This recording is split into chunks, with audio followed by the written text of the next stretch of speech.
밀크커피 반점이란? 밀크커피 반점은 균일한 밀크커피 색의 둥근 반점이나 반의 색소 병변입니다. 가장자리는 둥글거나 들쭉날쭉한 형태를 띠며 색상은 희미한 갈색에서 진한 갈색까지 다양한 갈색 색상을 보이며 얼굴, 체간, 사지 등 신체의 어느 부위나 나타나며 색조는 균일하거나 다양한 갈색의 색상들이 불균일하게 섞여 나타나기도 합니다. 사춘기 이후 성인기에게 보이는 반점은 크기가 수 센티미터의 작은 병변에서부터 수십 센티미터까지 아주 큰 초대형 크기까지 다양하게 나타납니다. 보통 출생 시 혹은 출생 직후에 나타나며 건강한 젊은 성인의 10% 정도에서 발견되는 아주 흔한 색소 질환으로 이 색소 반점은 제거하지 않고 장기적으로 지켜본다고 추후에 악성화되지 않는 양성 피부 색소 질환으로 단지 미용적인 목적으로 제거하는 것입니다. 출생 시 보이는 밀크커피 반점들과 관련된 특징적인 증후군들이 있는데 이러한 증후군들은 유병률이 수만 명당 한 명꼴로 아주 드물고 피부과 전문이라면 특징적인 얼굴 소견이나 기타 다른 신체적 이상 소견을 가지고 충분히 감별하고 3차 의료기관인 대학병원에 의뢰가 가능하기 때문에 건강하게 잘 자라고 있는 신생아나 유아의 경우에는 다발성으로 여러 개의 밀크커피 반점이 보인다고 크게 걱정하실 필요는 없습니다. 한 개의 밀크커피 반점은 신생아에게 비교적 흔한 색소 반점이지만 사춘기 이전에 직경 5mm 이상, 사춘기 이후에 15mm 이상의 반점이 6개 이상 다발성으로 존재하면 신경섬유종증을 의심해 봐야 합니다. 이때는 적극적인 피부과 전문의 진료가 필요하며 3차 의료기관급인 대학병원에서 혈액검사나 조직검사 등을 통한 유전자 검사와 각종 검사들을 통해 확진을 받을 수 있습니다. 밀크커피 반점은 어떻게 치료할까요? 밀크커피 반점은 유아기에서 나타나기 시작해 사춘기 이후에 반점이 어느 정도 커지고 짙어지면 더 이상 진행이 멈추게 되고 또한 추후 수십 년이 지난 후에 이 병변을 제거하지 않았다고 악성화 소견을 보이지 않아 미용적인 목적으로만 제거하는 것입니다. 하지만 일단 병변의 크기가 아주 크고 특히 얼굴이나 팔, 다리 같은 노출 부위라든지 설사 앞가슴, 등 부위 같은 비노출 부위라도 환자 본인의 입장에서는 심각한 정신적 스트레스일 뿐만 아니라 사회생활을 하는 데 있어서도 대인관계에 지장이 있어 꼭 없애고 싶은 마음이 간절한 색소 질환이기도 합니다. 결국 밀크커피 반점은 레이저 치료를 통해 치료를 받아야 하는데 레이저 미용 치료의 20여 년의 역사에 있어서 부작용을 최소화하며 안전하고 효과적인 치료는 지난 7년 전까지만 하더라도 없었다고 해도 과언이 아닙니다. 치료가 쉬운 밀크커피 반점 타입은 20회에서 30회 내외 치료로 호전되고 치료 효과도 80% 이상입니다. 1. 마치 유리창 표면에 지저분하게 먼지나 때가 묻은 것처럼 피부 표면에 붙어 보이는 병변. 2. 경계 부위가 지도 모양으로 들쑥날쑥한 병변. 3. 색상이 한 가지 색으로 고르게 분포하지 않고 여러 가지 다양하게 색조가 섞여 있는 병변. 치료가 어려운 밀크커피 반점 타입은 최소 50회에서 100회 내외 치료 횟수가 필요하고 치료 효과는 60%에서 70% 미만입니다. 1. 경계 부위가 매끈하게 되어 있는 병변. 2.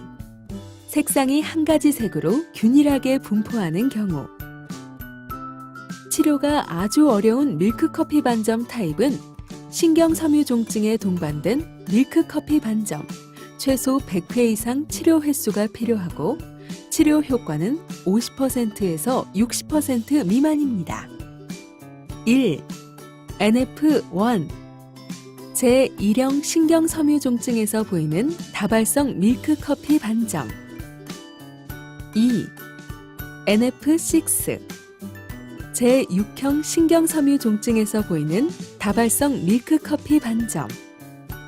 밀크 반점들만 나타나는 밀크커피 반점 증후군으로 불림. 3.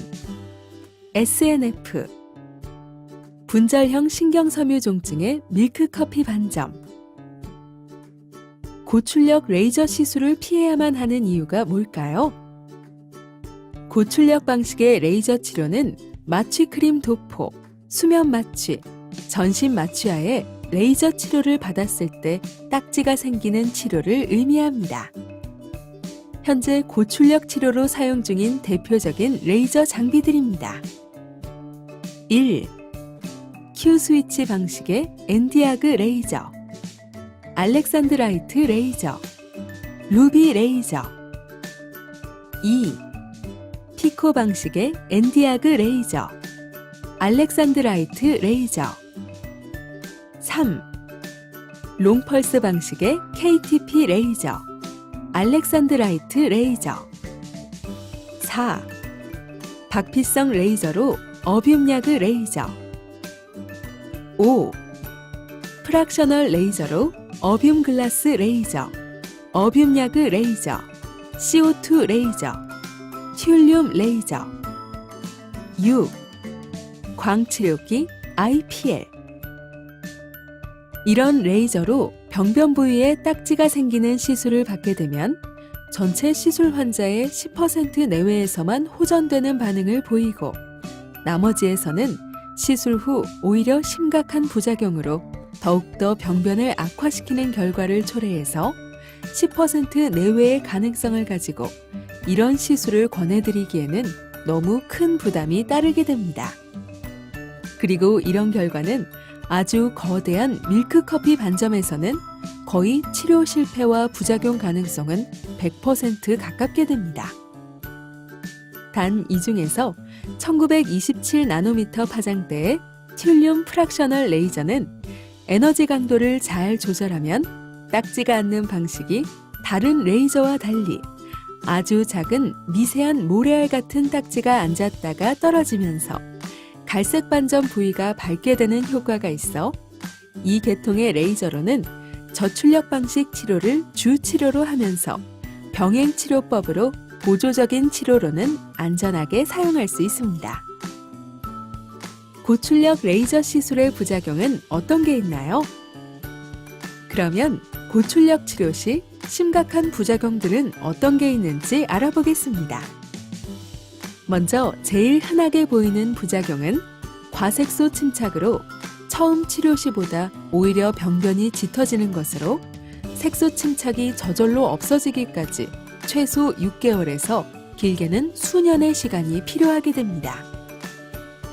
그리고 거의 회복되기 어려운 부작용도 있는데 대표적인 게 오히려 병변색이 정상 피부색보다 더 하얗게 빠져버리는 저색소 침착이라는 부작용은 거의 영구적으로 남게 될 가능성이 높습니다.